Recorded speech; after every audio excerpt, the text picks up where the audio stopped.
আজকের সারা দিনটা অনেক ঝামেলাটিক ছিল। আসসালামু আলাইকুম everyone, I am Shahida. Welcome back to my another video. তোমরা তো জানোই আমি অনেকদিন ভিডিও পোস্ট করিনি, বাট এবার রোজ করবো বিকজ এটা আমার কাম ব্যাক হচ্ছে গাইস। যেরকম এক দিওয়ানে কি দিব্যানিয়ত মুভির হিরোটার কাম ব্যাক হয়েছে, নামটা ঠিক মনে নেই, ওরকমই আমারও কাম ব্যাক হচ্ছে। আজকে আমাদের প্র্যাকটিক্যালের রাফ শিট দেখবে, আর আমি সব জিনিস লাস্টে করি, লেজেন্ড মানুষ তো তাই। এগুলো কমপ্লিট করে তা না 2 ঘন্টা ক্লাস করে, না 2 ঘন্টা না, 2 ঘন্টা 30 মিনিট সামথিং হবে ক্লাস করে ক্যান্টিনে আমাদের তশরিফ আনি। টিনা বাড়ি থেকে টিফিন এনেছিল আর আমরা চাউমিন নিয়েছিলাম এখান থেকে। মধুমিতা উইথ চিলি চিকেন নিয়েছিলাম। আমি যেহেতু বাইরের চিকেন খাই না, তাই শুধু চাউমিনটাই নিয়েছি। আমার যেহেতু ক্লাস তাড়াতাড়ি শেষ হয়ে গিয়েছিল, সেজন্য আমি বাড়ি চলে গিয়েছিলাম।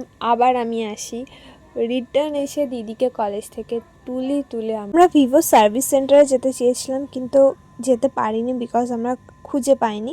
কেউ যদি জানো বেহালায় ভিভোর সার্ভিস সেন্টার কোথায় আছে তাহলে কমেন্ট করো। আর হ্যাঁ, ভিডিওটা কেমন লাগলো সেটা কমেন্ট, শেয়ার, লাইক, সাবস্ক্রাইব সব করবে বিকজ এটা তোমাদের কর্তব্য। আজকের মতো এখানেই শেষ।